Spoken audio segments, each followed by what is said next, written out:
want Philly Philly? Yeah, let's do it. Over the middle and into the end zone. Zach Ertz for the touchdown. The Philadelphia Eagles are Super Bowl champions. Eagles fans everywhere, this is for you. Et bonjour à tous, bienvenue pour cet épisode 94 du Fly Podcast Fly. Épisode de victoire, évidemment, j'ai presque envie de dire, c'est l'habitude depuis maintenant plus d'une saison de faire des podcasts de victoire. Et pour m'accompagner, comme toujours, j'ai avec moi Loïc. Salut Loïc. Hello Victor. Et Grégory. Salut Grégory. Bonjour à tous les deux, bonjour à tous. Bon messieurs, on revient une semaine en arrière, parce qu'on a joué le jeudi et qu'on va jouer le lundi, comme quoi ça nous permet de bien préparer la semaine 3. Nous avons donc affronté les Minnesota Vikings et nous avons gagné 38-24. 34-28. C'est mon côté dyslexie, c'est pas grave. Tu t'enflammes un peu. 34-28, mais le fait est que c'est une victoire qui a été marquée par deux choses pour moi, et je vais faire au fil du match, c'est les pertes de balles au niveau des Vikings et la performance évidemment de DeAndre Swift. Début de match assez compliqué, Jalen Hurts se fait intercepter, on est mené 7-3, mais malgré tout, on réussit une bonne fin de deuxième mi-temps, notamment grâce au ballon perdu, et on marque un touchdown pour passer devant 10-7, puis un field goal de 61 yards de Jake Elliott pour être à la mi-temps devant 13-7. On se dit 13-7, attention, ça peut être un match très équilibré, et là, bam, début de troisième quart-temps, le fumble provoqué, touchdown, on mène 27-7. On va jouer à se faire peur un petit peu, puisqu'ils reviennent à 27-21.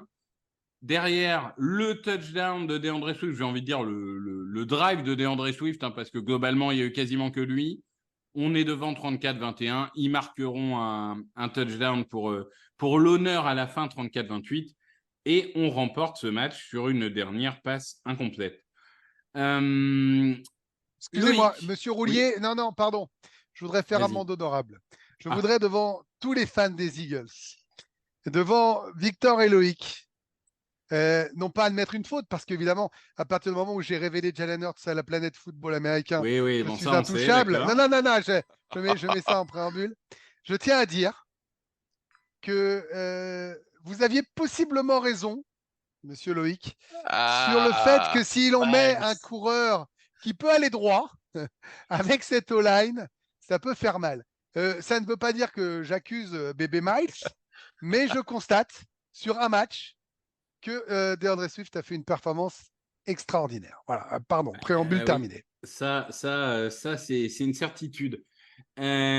Loïc, on va peut-être commencer par le positif, ensuite on parlera des axes d'amélioration, mais DeAndre Swift, justement, et le jeu de course en général, parce que la ligne offensive a été sur le jeu de course impeccable. DeAndre Swift, il a fait tout ce qu'on attendait de lui et même mieux. Est-ce que finalement notre comité, il va pas se transformer, et dommage pour Hall of Fame Gainwell, mais en un leader et des assistants, parce que là, ce qu'on a vu, c'est quelque chose qu'on n'avait pas vu depuis Deshaun McCoy en termes de performance pure. Sans doute, j'ai pas les chiffres comme ça en tête, mais non, je parle même pas des chiffres, je parle de l'impression visuelle, oui, de la facilité, parce que oui, Blount, Ajayi, ils ont fait des stats, mais là, je parle vraiment de cette pas mal, quand même. Non, mais cette impression de facilité. Ouais, cette impression qu'il peut faire manquer n'importe quel défenseur, qui prend les bons cuts. En plus, j'ai pas le souvenir qu'il ait perdu un ballon non plus, alors qu'il a touché la balle combien de fois? 25, 30? Il a touché la balle 28 fois, plus 3 fois, 31 fois, oui. Ouais, donc c'est énorme. Bon, après, il y avait une défense aussi, en fait, en face, qui était plus... Il n'y a pas de défense, tu veux dire. Ils étaient plus concentrés sur la couverture quand ils avaient que 3 linemen et 8 en coverage. Forcément, la bonne décision, c'était de courir. Donc, on a mis du temps, on a mis un quart temps, je pense, avant de se décider, mais ça a été la bonne décision de continuer encore et encore et encore. On l'a bien vu en deuxième mi-temps, la seule fois où on a laissé un peu tomber parce que AJ Brown a pété un plomb. Ça nous a pas réussi, mais non, Swift, il a été énorme. Après, moi, je suis Ça nous a pas pas. réussi, t'es dur parce qu'il y a quand même une défensive passe Ah oui. interférence énorme, sinon c'est Bah touchdown oui. de A.J. Brown. Hein. Mais bon. Ouais, mais le problème, c'est que ça arrive. Moi, j'aurais continué à courir pour baisser le chrono et continuer à avancer, taper un field goal et puis basta. Moi, je trouvais ça bien de mettre, Mais mettre à contribution A.J. non, Brown. Swift, moi, je dirais que c'est lui qui doit avoir le plus de ballons. Maintenant, on a bien vu au début du quatrième quart-temps, je crois, au fin du troisième quart-temps, qu'il a été touché physiquement. Puisque du coup, Penny a dû jouer une dizaine de snaps. Et Penny est totalement cuit. Non, mais ça, on Maintenant. verra. Penny, Mais c'est vrai que non, sur ce non, match, c'était pas bon. Mais après, Swift, t'as c'est le aucun plus joueur sur le qui papier, peut c'est le plus toucher talentueux. 31 fois le ballon et pas être cuit à un moment dans le Non. troisième quart. Hein. Mais c'est pour ça, non, mais je pense que pour moi, Swift est le plus talentueux et qu'avec Gainwell, ils peuvent faire vraiment un duo formidable. Bon, Greg, est-ce que tu as quelque chose à rajouter sur le jeu de Ouais, course ou en est-ce que fait, je passe sur non, un ouais, je autre voudrais point juste, positif? je voulais insister sur la stat que tu as sortie, donc c'est une parfaite transition. En fait, on le dit, on le répète, depuis qu'on a ce quarterback à ce niveau, depuis qu'on a ce, j'allais dire, duo de receveurs, et après les autres sont quand même assez menaçants. Si maintenant on rajoute ce comité avec DeAndre Swift, je trouve qu'il apporte encore plus sa pierre à l'édifice, puisqu'on était censé devenir une équipe quasiment indéfendable. C'est-à-dire que si tu surveilles pas Hurts comme l'huile sur le feu, il peut te transpercer. Si tu fais pas du coverage, tu as donné les stats, hein, voilà, ils étaient 8 derrière, parce qu'on a des mecs qui peuvent attraper les ballons dans toutes les positions et faire mal, et ben tu peux risquer de te faire ouvrir. Si maintenant tu es obligé de défendre à fond sur Swift, tu vas libérer davantage d'espace pour Smith et pour AJ Brown. Moi, je trouve que c'est une formidable nouvelle pour notre attaque et un formidable mal de tête à venir pour les défenses. Parce que, et alors je rajoute Dallas Goedert, bien sûr, mais tu ne peux pas avoir de faiblesse en défense par rapport à nos 4 points d'attaque. Et je trouve que c'est la plus grande des nouvelles en ce début de saison, mais de très très loin. Oui, moi je suis assez d'accord. Alors c'était déjà le cas l'année dernière, parce qu'on a fait des matchs à Oui, 200, oui, 254 oui, yards, oui, bien 250 yards sûr. de sol. Mais ce que je veux dire, c'est que ça, en effet, c'est ce qu'il faut garder dans notre identité, c'est être dangereux sur les deux aspects de jeu, parce que comme tu dis, On c'est un était la peu, meilleure équipe à la course il y a 2 ans et tout ça, je sais. c'est pick Mais your poison voilà, en fait, tu vois. voilà. Tu défends la course, bah tu te prends des passes, tu défends la passe, tu te prends des courses. Et on le voit, c'est-à-dire que on fait un match aérien très difficile. Donc voilà, c'est une réalité. On marque 34 points, quoi. C'est-à-dire que on fait un match, on va dire, mi-figue, mi-raisin offensivement, si on prend en compte les deux aspects, et on marque 34 points. Enfin, je veux dire, il y a combien d'équipes qui sortent d'un match en disant « Oh, on a été moyen en marquant plus de 30 points ». Enfin, c'est la preuve quand même qu'on a une équipe ultra dominante. Pour moi, c'est que... Et c'est un peu comme les Dolphins, si tu veux, contre les Patriots. C'est même dans des matchs moyens, bah, tu marques tes 25-30 points, etc. Bah, il y a combien d'équipes qui peuvent marquer les 30 points en marchant? Enfin, Pour moi, le je moment, trouve tu as ça les assez Dolphins et les fabuleux. Niners. Tu as les Dolphins et les Niners pour le moment. Oui, ouais, non, mais qui. Alors, d'ailleurs, les trois ont vraiment des systèmes totalement différents, mais à leur manière, les trois équipes sont étales. Peut-être à moins polyvalentes, c'est les Dolphins, encore qu'ils l'ont été en week 2. Donc, ça, c'est le bon côté de Attends, l'attaque. je sais que Loïc va dire oui, on a joué contre des plots, Non, faut c'est pas voir ça. qui était en défense. Non, Mais, non, mais. Non. Non, mais tu oui. les rends aussi comme ça. Non, mais tu marques 34 points aussi parce que la défense et les special teams te redonnent 4 ballons. Parce que offensivement, on est dans les D'accord, 3. mais il faut prendre les points là où tu peux les prendre. Oui, bah, Non, mais tu y a vois, même. Oui, je on suis avait d'accord. dit. Mais il y a des moments où on en a raté, justement. Oui, mais tu vois, en week 1, on avait dit qu'on avait été mauvais en zone rouge. On a été quand même bien meilleur en zone rouge, par exemple. Convertir les occasions, c'est une chose quand même. Oui, après, il y a juste au quatrième. On en reparlera tout à l'heure dans les points négatifs, mais la gestion d'un drive au quatrième quart-temps où tu es en position de field goal et tu te retrouves à punter. Ouais, enfin bon, il y a 2 fautes. Ouais, enfin bref. Bah, il y a 2 sacs. Le fait est que voilà, sur le jeu de course, ça a été bon. Greg, sur le jeu de passe, bon, l'honnêteté intellectuelle nous force à dire que, à part Devonta Smith qui fait 131 yards avec une réception de 63 yards, on est obligé de dire que bon, voilà, bébé Jalen, et on l'avait dit, Il y a eu un premier match où on a vu qu'il n'était pas forcément dans le rythme. C'était difficile de corriger en 4 jours. Là, on va voir dans la week 3 parce qu'il a eu 11 jours. Donc là, normalement, ça devrait être un peu mieux. Mais bon, on ne va pas se mentir. Ce n'est pas catastrophique, son début de saison. Enfin, il marque 2 touchdowns au sol. Il fait 18 sur 23, 193 yards, un touchdown, une interception. Il manque peut-être un peu ce supplément d'âme qu'on avait l'année dernière. Donc, pour l'instant, on est quand même sur une performance, on va dire, par rapport à nos standards, moyenne au niveau aérien. Moi, j'ai pas du tout aimé son interception parce que je trouvais que c'est quelque chose qui faisait beaucoup moins ou peu. Alors, tous les quarterbacks du monde le font par la force des choses parce que c'est leur boulot, c'est leur responsabilité. C'est-à-dire qu'il l'a forcé celle-là. Et en fait, j'aime pas quand il force. Et là, il l'a forcée et il la donne. Elle est vraiment très laide. Après, je suis pas. Je suis pas super enthousiaste sur le début de saison, mais je me dis quand même qu'il vaut mieux démarrer crescendo, monter en puissance, être capable d'installer, de donner confiance à toute l'équipe, que ce soit les special teams qu'on a beaucoup critiqué, la défense, le jeu de course, et pour que ça, après ça se mette en place de manière aérienne. J'aime beaucoup le début de saison de Devonta Smith, que je trouve vraiment très impressionnant. Donc oui, en 4 jours, pour le coup, j'attends vraiment une réponse contre les Buccaneers. Mais pas que de lui, hein, je parle aussi des coachs parce que tout ça se met en place collectivement.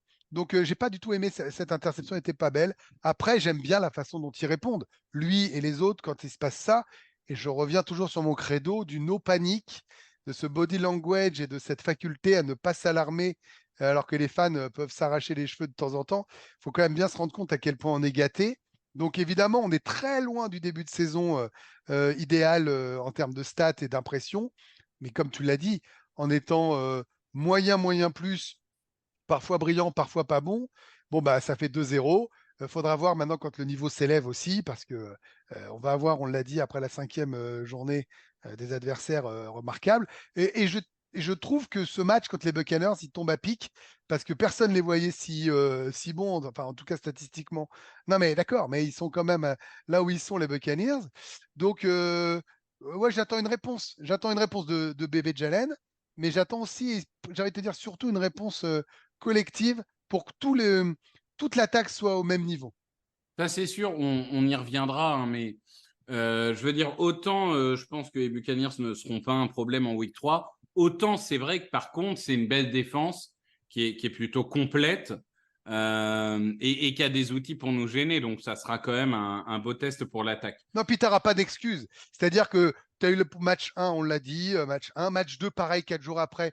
Tout est entendable et c'est pas la peine de défoncer ou d'encenser trop vite à ce moment-là. On est tous les trois lucides et on sait très bien comment marche la NFL. Maintenant, là, tu as eu 10, 11 jours, tu joues une équipe qui est là, tu as travaillé, c'est maintenant. Là, je pense que la réponse, elle doit être vraiment effective maintenant. Même si tu gagnes, ce qui compte, c'est plus tard. On est d'accord, mais c'est bien de répondre. Je trouve que c'est bien de répondre. Loïc, toi qui... Alors, tu pourras rajouter un mot sur Jalen Hurts si tu le souhaites, mais toi qui est plutôt bien... Enfin, qui aime bien regarder le coaching, etc., l'utilisation de personnel et tout, est-ce qu'on considère que Brian Johnson, il s'est loupé ou est-ce qu'on considère que ce qui est encourageant, c'est qu'il s'est bien adapté en deuxième mi-temps? Les deux. Moi, je trouve que le début de match était compliqué, mais qu'il s'est très vite bien adapté et que, je suis désolé de le dire, mais au premier quart-temps, Jalen Hurts, il était mauvais. Ne serait-ce que dans sa lecture de je laisse le ballon ou je le prends, le nombre de fois où il a retiré le ballon du running back alors qu'il y avait un trou énorme, en fait, enfin, c'est pas des décisions auxquelles on a l'habitude si on se base sur l'année dernière, quoi. Je trouvais qu'au premier la première mi-temps, ça a été très compliqué pour Hurts. Le troisième quart-temps était très encourageant, j'ai trouvé. Euh, Très encourageant. Mais par contre, ce que j'ai pas aimé, c'est son quatrième quart-temps où ça fait 2 matchs de suite où il prend des mauvaises décisions qui peuvent coûter cher et heureusement pour lui, sa défense le sauve, quoi. Alors, Parce vas-y, que moi, alors là, c'est un truc, je veux bien que tu m'expliques, hein. C'est quoi la mauvaise décision? sur ce match, Non, mais tu dis le quatrième quart. C'est ouais. la 4e et 5 Non, sur... c'est les bon alors à sa décharge, avant, il y a un touchdown de AJ Brown qui est annulé pour un flag. Ouais. Qui peut ne pas siffler. Après, il y a une passe interférence qui aurait dû être sifflée là par contre pour AJ Brown et on aurait dû se retrouver un goal line. Mais après, il a pas le droit de prendre 2 sacs après et de sortir de field goal. Je peux pas c'est pas la faute du coordinateur de. Ah non, moi je parle de Hurts là. Ah d'accord, ok. Pardon, je parle de Hurts. Okay. Pour moi, Hurts, le problème, c'est qu'au premier match, il fait un fumble dans le 4e quart-temps. Et là, il se prend 2 sacs où la seule chose qu'il doit faire, c'est ne pas prendre 2 sacs, quitte à jeter le ballon dehors.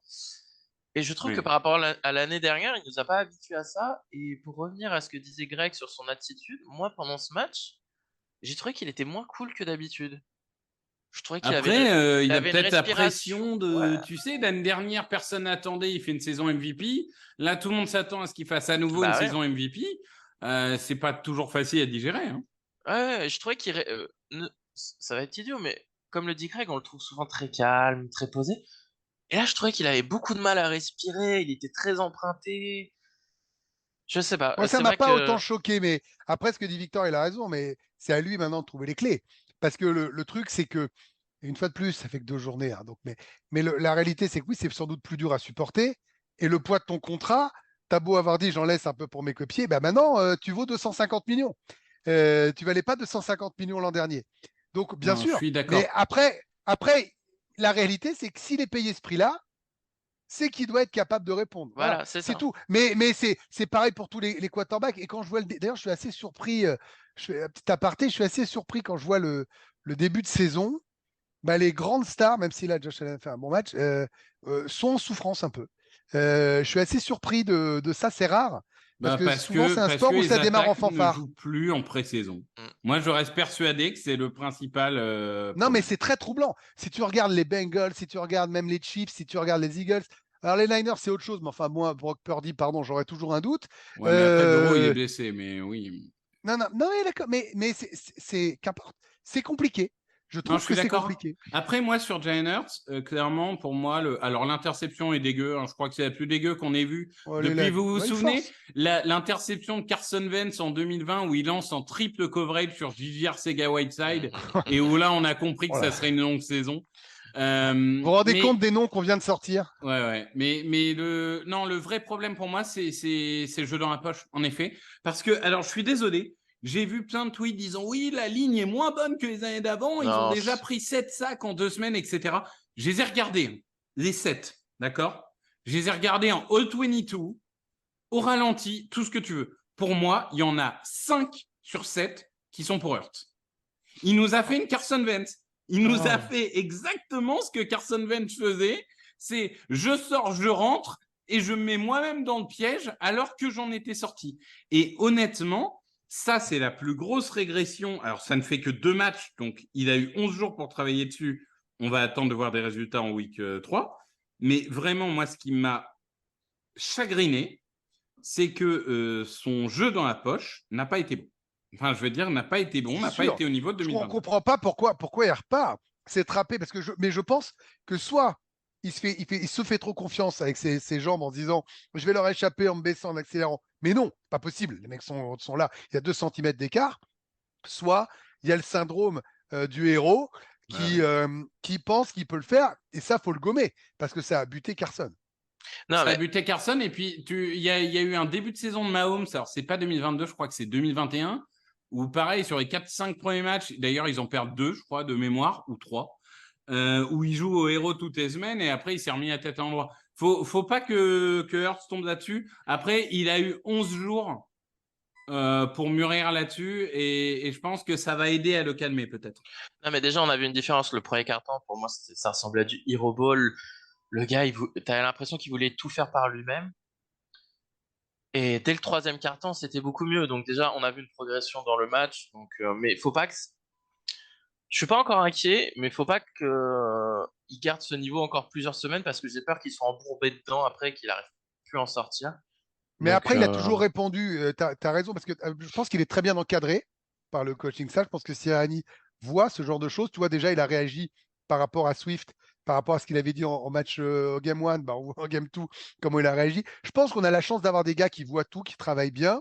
il est à l'écoute. Après, l'humain, et le contraste que tu veux, c'est là où il doit être fort et se dire, ils ont raison, je continue de les écouter. Voilà, moi, c'est ça qui m'intéresse en fait. Ouais, je suis d'accord avec ça. Parce que je suis persuadé qu'ils le savent. Hein.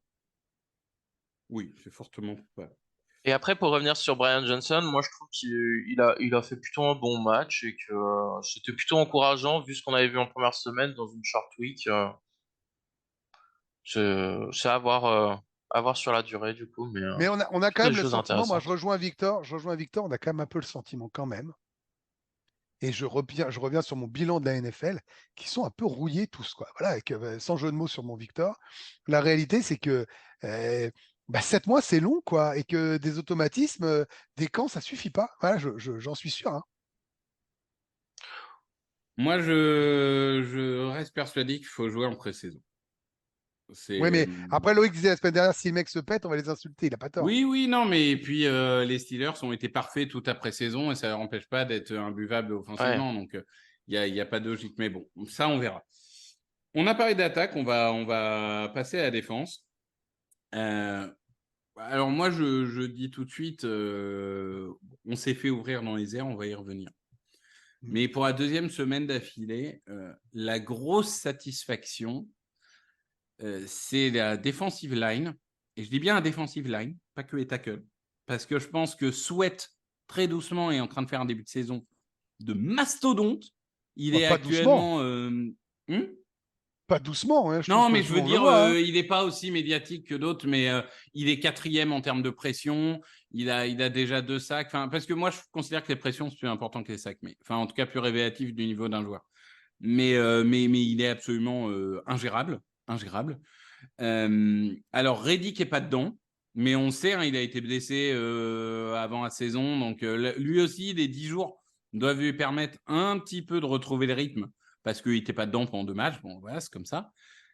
Mais alors, Jalen Carter, 2e très gros match. Et alors, puisqu'on est dans les je m'excuse, à Greg, il disait faut peut-être pas jouer en crabe ou quoi. Le fait est que là, et c'est à mettre au crédit du joueur, mais c'est à mettre au crédit du staff aussi.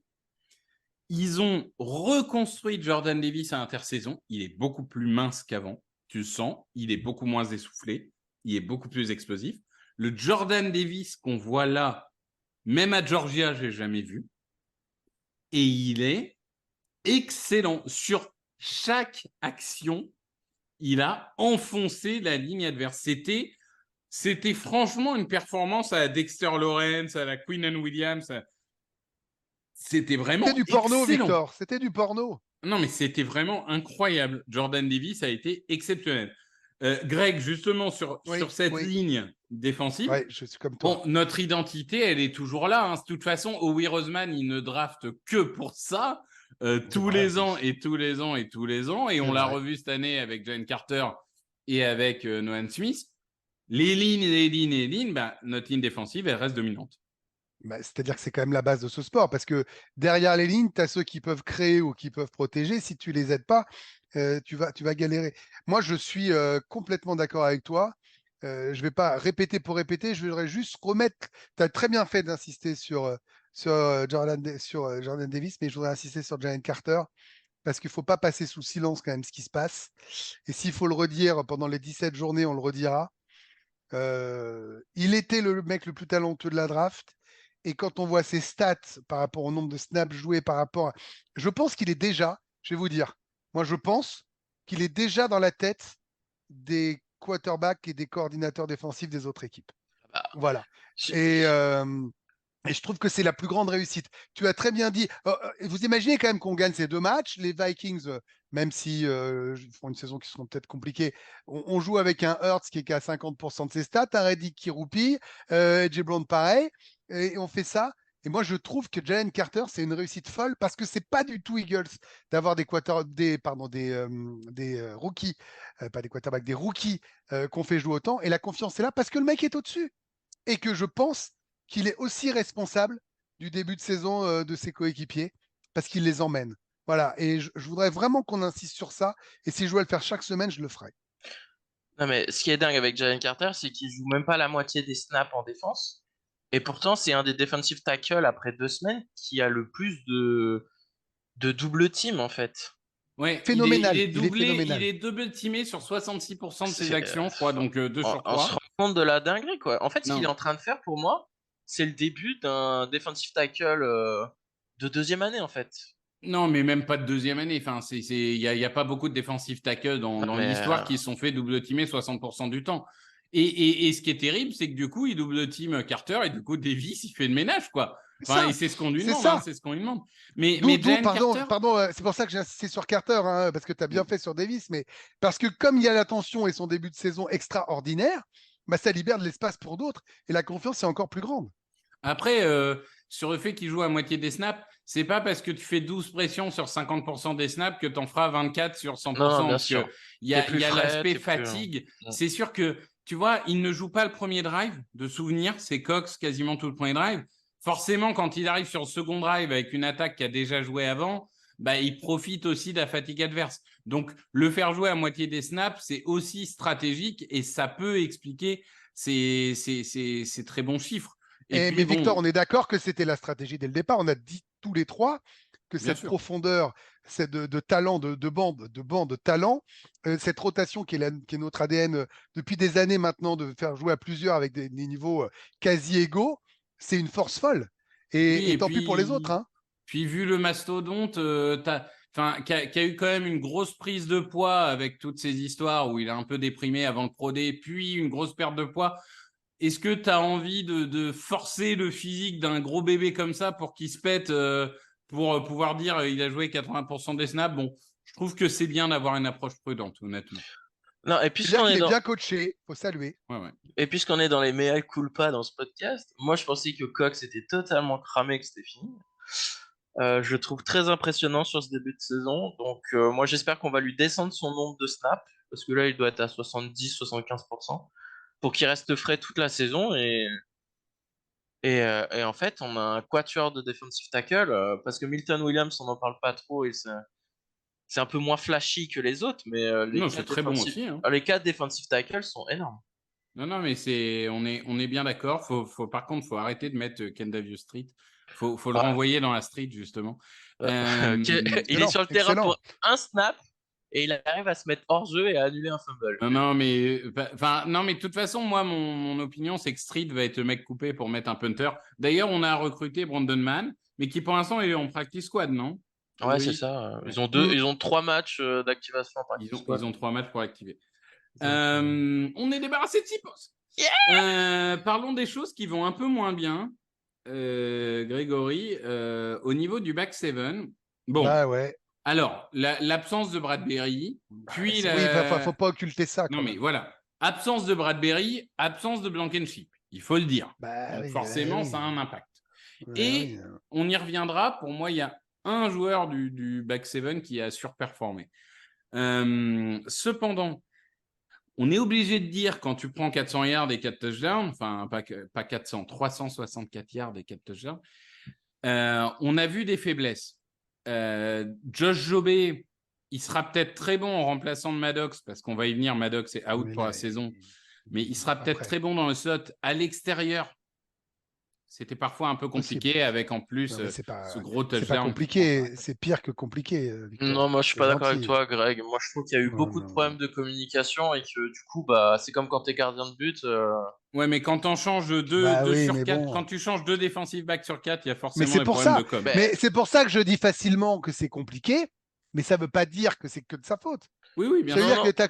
Pardon, mais quand t'as pas Bradbury et Blankenship, alors que c'est tes gars qui sont soit expérimentés, soit un peu explosifs, et en tout cas titulaires, ils ont ciblé. Moi, dans ces cas-là, je vais faire simple et efficace, je dis bravo aux Vikings, parce qu'ils ont préparé le match, ils ont vu qu'il manquait Bradbury et Blankenship, ils ont appuyé là où ça faisait mal, ils ont des gars qui sont capables d'envoyer ou de réceptionner, ils ont fait ce qu'il fallait faire. Et c'était normal. Tu m'aurais demandé mon prono sur combien de touchdowns. Alors, sur le prono, on l'a donné, on s'est un peu vautré, mais bon, est-ce qu'ils auraient dépassé les 300? Non, vous n'êtes pas du tout vautré, c'est moi qui me suis vautré, mais on y reviendra. Mais moi, ça ne me surprend pas, en tout cas. C'est à ce niveau de précision des gars, de travail d'avant-match, ils nous punissent là où on devait être punis. Et c'est normal. Moi, je trouve que Ouais, quasi 3 cartons sur 4. Job a fait un bon match, solide pour un backup. Et oui, il y a eu 2 drives où tu as eu une erreur de communication avec le safety. Donc, va savoir qui est en faute. Ça, c'est. Il y a que les coachs et les joueurs qui peuvent dire. Et un autre drive où clairement Slay a pris la responsabilité. Ils auraient dû switcher sur l'homme. Job l'a fait, sauf que Slay a continué à suivre Jefferson. Du coup, il y en avait un qui était tout seul. Ouais, Donc, moi ce qui me fait. Alors, au niveau des cornerbacks, mon Bradbury va revenir et tout. Moi, ce qui me fait peur, c'est safety, parce que Blankenship, on a vu qu'il faisait le boulot quand il est là. Mais à part lui, alors on a Edmonds qui a fait évidemment un fumble provoqué décisif, mais enfin, il a quand même un côté gambler, quoi. Quand il s'apprend sur la tronche, il s'apprend sur la tronche. Ah non, la couverture. Et Evans, pareil, il y a un snap sur 2 qui est bon, il y a un snap sur 2 catastrophique. On va peut-être devoir essayer Sidney Brown assez rapidement, parce que pour l'instant, au poste de safety, moi, je continue à dire que, à part Blankenship, qui est un peu notre force sûre, et il n'était pas là, c'est compliqué. C'est compliqué. Je ne sais pas si un de vous deux a une meilleure définition que c'est compliqué, mais... Non, mais ça ne m'étonne pas. Ouais. On l'a dit et répété, on a mis des sous sur plein de postes, on a visé des endroits. Tu ne peux pas être fort partout. Voilà. Moi, je vais partir de ce constat-là cette année. Ça ne veut pas dire qu'il faut laisser passer ces trucs-là. On ne peut pas être fort partout. On sait où sont nos points faibles. Si nous, on le sait, depuis là où on est, à notre humble niveau, les mecs en face le savent avec leur star, une fois de plus. Moi, je suis assez indulgent par rapport à ça, parce que quand il te manque un mec ou deux, là, c'était 2, dans ta zone la plus faible, et bien évidemment, tu ramasses sur ça. Je pense qu'il faut qu'on l'accepte. Voilà. Non, mais on l'accepte, mais on a le droit d'exposer les Non, faiblesses de notre équipe. mais attends, sans que ça ne te soit... vexe pas, mon Victor. Je dis pas Personne que n'est tu n'as pas parfait. le droit. Je ne me vexe pas. Je ne me vexe pas, Je monsieur. dis que malheureusement, dans cette Une ligue colère ultra saine. compétitive, Collersen Wenger, dans cette ligue ultra compétitive, il faut accepter ça. Je sais que Loïc n'aime pas accepter quand on prend plus de 350 yards, mais faut y faire, mon lapin. Non, non, mais là, ce qu'il est sûr, de toute façon, c'est les turnovers. Donc, après, vu que les safety sont impliqués dans quasi tous les turnovers, je crois. Non, mais Donc, on a joué la défense des Chiefs de Spagnuolo, quoi. On prend 500 yards, mais on Ouais. s'en fout parce qu'on provoque 4 paires de balles. C'est exactement ce que font c'est exactement ce que Spagnuolo fait depuis le début de sa carrière d'entraîneur. On est bien placé pour savoir, parce qu'il est passé par chez nous. Mais bon, ça, c'est le truc. Est-ce qu'on peut, Loïc, rendre hommage à un joueur du back 7 qui a surperformé? Moreau. Ouais, on est d'accord. Moi, c'est ce que j'espérais en fait avant le match, c'est que Moreau, c'est un vétéran et j'espérais qu'il soit dans la case. Je suis pas bon aux entraînements, mais quand il y a les matchs, ça a un peu rien à voir, quoi. Et franchement, pour moi, pour un match en si peu de temps, je trouve qu'il a été correct. Il a été élevé d'un coup, il s'est retrouvé titulaire, il avait 3 jours pour se préparer. Avec l'oreillette. Oui, non, franchement, Moreau, je trouve qu'il a fait un très bon match. Oui, on peut dire, vu les circonstances, c'est un très bon match. Et ça, c'est quand même rassurant de se dire que une fois que Dean va revenir, on a peut-être finalement 2 linebackers au niveau.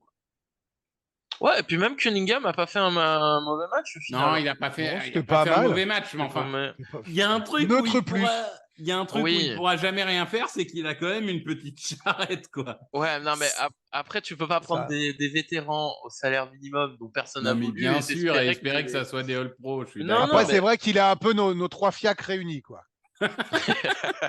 Non, le mien, il est très gros, tu sais. Tu sous-estimes. Mais non, après, le problème, tu en as parlé, c'est encore la blessure de Maddox et son remplaçant, malheureusement, il savait plus. Alors, Mario Goodrich, moi, je l'aimais beaucoup à Clemson. J'ai été très optimiste. On va pas l'enterrer pour un match. Non, mais tu sens que il a pris un sacré bouillon.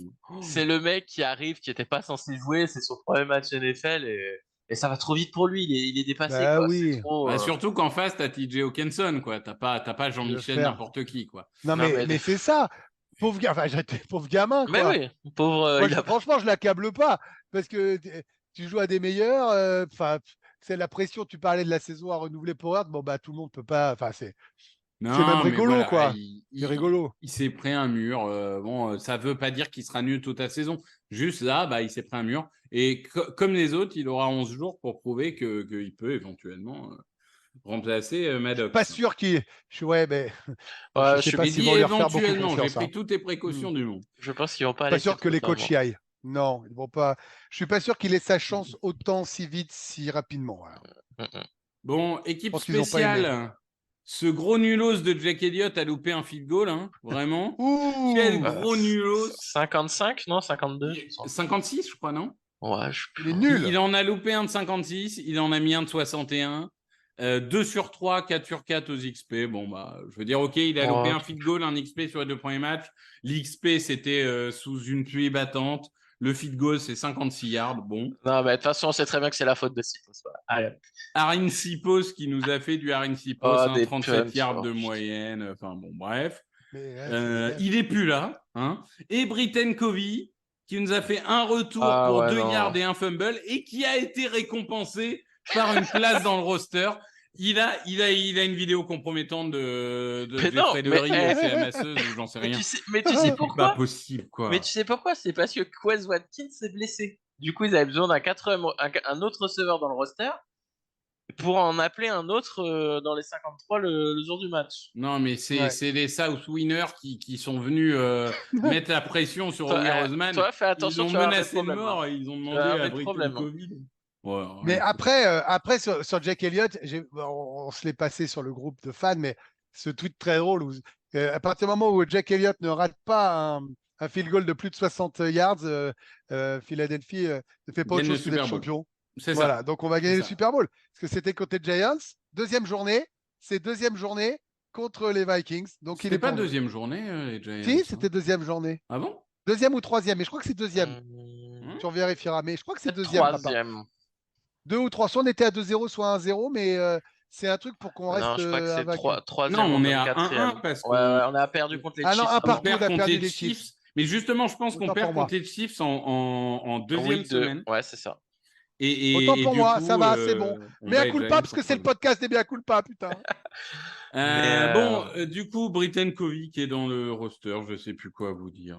Mais il va sortir, t'inquiète pas. Soit. Et on va passer, parce qu'il nous reste peu de temps, à la troisième semaine. Ah oui, très peu de temps, les gars. Face aux boucaniers de Tampa Bay. Oh, les boucs, ça. Juste pour au niveau des pronos, donc on va avoir un demi-point pour Greg et un demi-point pour Loïc. Parce que vous aviez tous et demi 27 en défense. Bon, c'était 28, donc un point de différence. Et on a marqué 34 points. Loïc avait dit 30 et Greg avait dit 38. Donc on est sur une égalité parfaite. Ce putain de field goal de là. Sans ce putain de field goal, je suis au score quasi parfait là. Exactement. Fatigue. Exactement. Donc, connard de Jake, voilà, je me lâche, c'est un podcast. Non, je le dis, moi. C'est la faute de Sipos, on t'a dit. 1,5 point pour Loïc, un demi-point pour Greg et 0 point pour moi. Décidément, les pronos cette année, c'est pas mon fort. Nelson, je fais que des jeux de mots, moi. Ah, c'est pas possible. Jean-Michel Jeu de mots, on va te renommer. Ouais, bonsoir. Donc, les Tampa Bay Buccaneers qui ont gagné leurs 2 premiers matchs de la saison. Bon, ils ont battu les Vikings en provoquant des pertes de balles. Donc, globalement, ils ont fait la même chose que nous. Bravo à eux. Et ils ont battu la pire équipe de la ligue, les Chicago Bears. Pour TDA, j'ai résumé le match des Bears et le match des Cardinals. Je peux vous jurer que tous les jours, il y a un Bears Cardinals demain, je mets mon PES sur les Cardinals. J'en peux plus des Bears. Vraiment. C'est vrai qu'ils sont nuls. C'était pénible d'avoir joué. Mais tu sais que les Cards, nous, on s'en est parlé avec les copains de l'équipe et le chef d'édition qui faisait la NFL quand on l'avait, il m'a dit, qui est supporter des Cards, et qui me dit à la mi-temps, jouer des thunes sur les Giants, la cote est à 8,5. Ah ouais, il y a certains qui se sont offerts des restos. Hein. C'était sûr. En attaque, donc une ligne offensive très affaiblie par les blessures, mais qui tient mieux que prévu pour le moment. Un Baker Mayfield qui fait du Baker Mayfield, c'est-à-dire que c'est pas incroyable, mais il se bat comme un chien, comme il l'a toujours fait en université, en NFL. C'est un guerrier, hein. On pourra tout lui enlever. Moi, je l'aime bien. Moi aussi, j'aime bien Mayfield. J'ai toujours bien aimé le mec. C'est un guerrier. Il va sur le terrain à 120%. Il triche pas. Non, il lâche rien. Mais les stats offensives en troisième tentative des Bucks, elles sont dingues. Ouais, elles sont dingues. Ouais, mais après, parce que, spoiler, quand tu laisses Mike Evans tout seul à chaque troisième tentative, c'est peut-être pas un bon calcul. Mais bon. Et ils ont Mike Evans et Godwin. Donc, cette attaque, elle a des playmakers de folie. Hein, parce que je suis désolé, mais Evans-Godwin, ça fait partie des rares duos de receveurs qui peuvent regarder les yeux dans les yeux Brown-Smith, ou en tout cas qui ne sont pas si loin de ce niveau-là. La clé, Loïc, ça sera d'enfoncer cette ligne offensive encore et encore et encore, et qu'elle craque. Ah bah ouais, c'est de mettre des coups à Mayfield encore et encore et encore. Et surtout de le mettre en 3e tentative et longue. Ouais. Parce que si Bah, t'es comme la règle de Ouais. ce sport en général. Hein. Non, mais on l'a bien et confirmé ce qu'on a vu sur les 2 premières semaines avec une très bonne défense contre la course.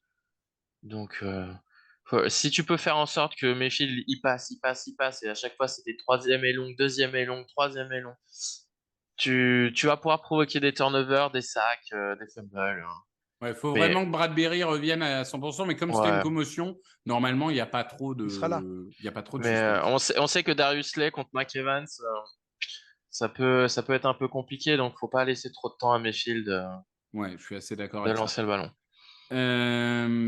Sur le plan défensif, il y a une arme qui est très claire. Déjà, il y a beaucoup de talent dans la défense des Bucks. Globalement, tu as quand même Lavonte David, Devin White, Vita Vea, Joe Tryon, Antoine Winfield, etc. Shaq Barrett. Il y a du talent partout. Mais quand même, ce qui a particulièrement impressionné ces 2 premières semaines, c'est la ligne défensive. Tryon et Barrett sont vraiment très bons. Et Tryon est incroyable en pass rush cette année. Et Vita Vea, on ne le découvre pas, hein, c'est le frigidaire. Hein. Quand tu veux faire du jeu de course, c'est un peu difficile de contourner un frigidaire. Greg, parce que j'ai interrogé Loïc sur l'attaque, là, on a un gros test pour notre ligne offensive. Mais c'est ça qui est super. C'est qu'on pensait qu'on n'aurait pas de test avant la 6e journée. Et je l'ai dit tout à l'heure, un peu sous-entendu. Mais pour moi, c'est un match qui va nous permettre vraiment de nous juger, de nous jauger. Parce qu'après 2 victoires de rodage, et ben là, maintenant, tu es un peu dans le dur, où tu vas avoir affaire à du talent. Il n'y a pas de raison que tu échoues. Mais moi, c'est un match qui m'excite beaucoup. Voilà, il y a des matchs, je me dis, tu vois, les Vikings, ça ne m'excitait pas. On ne peut pas te dire autre chose. Là, ça m'excite. Voilà. Là, je me dis, tiens, c'était pas prévu que je sois excité contre les Bucks. Et je trouve que c'est pas mal parce que quand je disais que nous, on était bons sur nos forces et qu'il fallait lâcher sur certains endroits, on va affronter des gars qui, à certains endroits, sont plus forts que nous. Mm-hmm. Et qui sont invaincus, donc ça leur donne de la confiance, de l'énergie. Un duel d'invaincus. Franchement, je trouve que c'est un match hyper excitant. Moi, je suis assez d'accord. C'est un match en prime time. 2 équipes invaincues. Évidemment, nuit blanche. Hein, oui, non, absolument pas. Non, pour le coup, là, évidemment, impossible. On est le premier Monday Night, hein, c'est ça? Ouais. 1h15. 1h15. À quelle heure? C'est le pire. 1h15. Tu peux pas faire pire. Impossible. Tu peux pas faire plus au milieu. Moi, je vais l'avouer. Hein, il y a 5 ans, j'aurais regardé sans problème. Maintenant, j'ai un âge et des obligations familiales qui font que je couperai toutes mes notifs et je regarderai en différé à 6h du mat. Mais clairement, je vais pas me lever. Et moi, je me fais piéger parce que tu vois, j'ai fait ça pour les Colts. Mais le truc, c'est que j'ai réussi à pas avoir le résultat parce qu'entre les notifs, toutes les notifs des applis de Sport US, celle de Jason, tous les trucs pour pas l'avoir. Et puis derrière, tu lances le résumé entre les pubs, hein, pour moi, parce que je suis quand même au morning à ce moment-là. Et tu pries pour que les mecs de tes groupes NFL viennent pas te chauffer en cas de victoire ou de défaite. Tu vois ce que je veux dire? Donc, quand tu reçois un WhatsApp alors que tu es en train de regarder, tu vois Sébastien ce genre, tu fais non, je veux pas lire, je veux pas voir. Non, mais moi je mute Twitter parce que même la conf des supporters des Eagles, forcément, oui, mais toi, le lendemain matin, ça en parle beaucoup. Moi, j'en ai besoin pour le boulot. Je sais, toi, tu peux pas te permettre. Mais moi, là, c'est vrai. En fait, c'est moins pire pour moi parce que ce match va se finir à quoi? 4h30 5h. Ouais, 4h30. Et en fait, je vais mettre le réveil une demi-heure plus tôt que d'habitude, ce qui n'est pas mortel, et me faire le 40 minutes, au moins le 5 minutes, mais tu vois, tranquille, avant de partir. Le DAZN, ils ont un peu de mal à mettre les 40 minutes aussi rapidement que Game Pass. Ils sont un peu plus lents. Et ils coupent des actions, le son se décale, enfin bon, bref. On va pas revenir à là-dessus. Allez. Loïc, tu vas le regarder? Les pronos! Oui, Non, oui, moi Loïc je vais est le prono. regarder.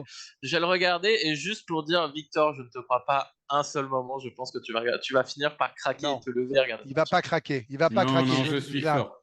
Non, non, C'est il trop tôt craque. là. Spoiler alerte, il craque à chaque fois. Non, Moi, je non, parie non, qu'il là, je craque lui dis pas. non. Là, je Vas-y, lui dis rajoute non. un demi-point. Rajoute un demi-point, mais on pourra pas vérifier. Putain, je veux une photo devant l'ordi ou devant la télé. Non, non, non, non, moi je. Donc, Loïc, ton pronostic fou, c'est Victor va regarder le match. Monday Night. Ouais. Et ton score, c'est Le score. 27 pour les Eagles. Ok.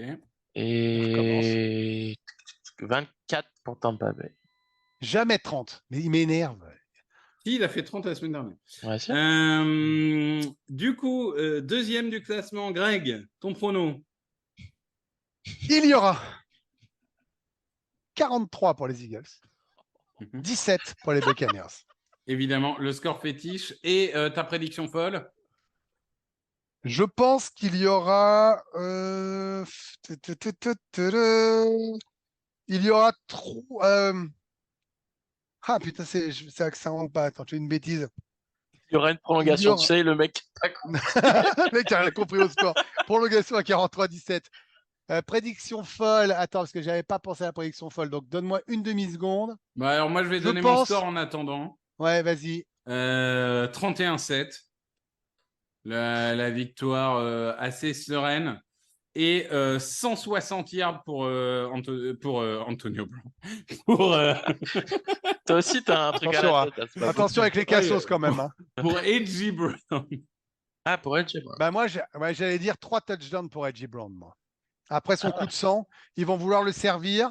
Brown, Hurts va vouloir se remontrer. Il va y avoir 3 touchdowns de Brown. Et ben c'est dans la boîte. Pour l'instant, on n'a pas eu une seule prédiction folle, hein, évidemment. Mais Non. bon, ça Et toi, tu n'as arrive. ni prédiction ni pronostic. Ça va aller. Ouais, là. à chaque fois, il Je annonce 7 ou t'emmerde. 14 points encaissés. On en Agréable. prend 25, 26, 20. Ah bah, il se fait buter par la défense. C'est Bah. toujours pareil, lui. Hein. Écoute, Il oublie que quand on met crois- 17, c'est parce qu'ils sont à 7 points et puis qu'ils mettent 7 points en garbage. Tu vois. Bon, voilà. Bah oui. Moi, je pense qu'ils mettent 0 points, ils mettent 7 points en garbage. Ils ne pensent pas au garbage, Victor. Sans problème. Bon, messieurs, merci beaucoup. On se Merci. retrouve Bah, la merci semaine à toi. prochaine, du coup, pour débriefer cette 3e victoire. Yes. Et évidemment, on vous retrouve pour continuer à, semaine après semaine, à rêver au Super Bowl. Ciao, ciao. Salut. Open with a throw and a pass picked off by Dawkins. Brian Dawkins with the interception. And Dawkins is down to the 10.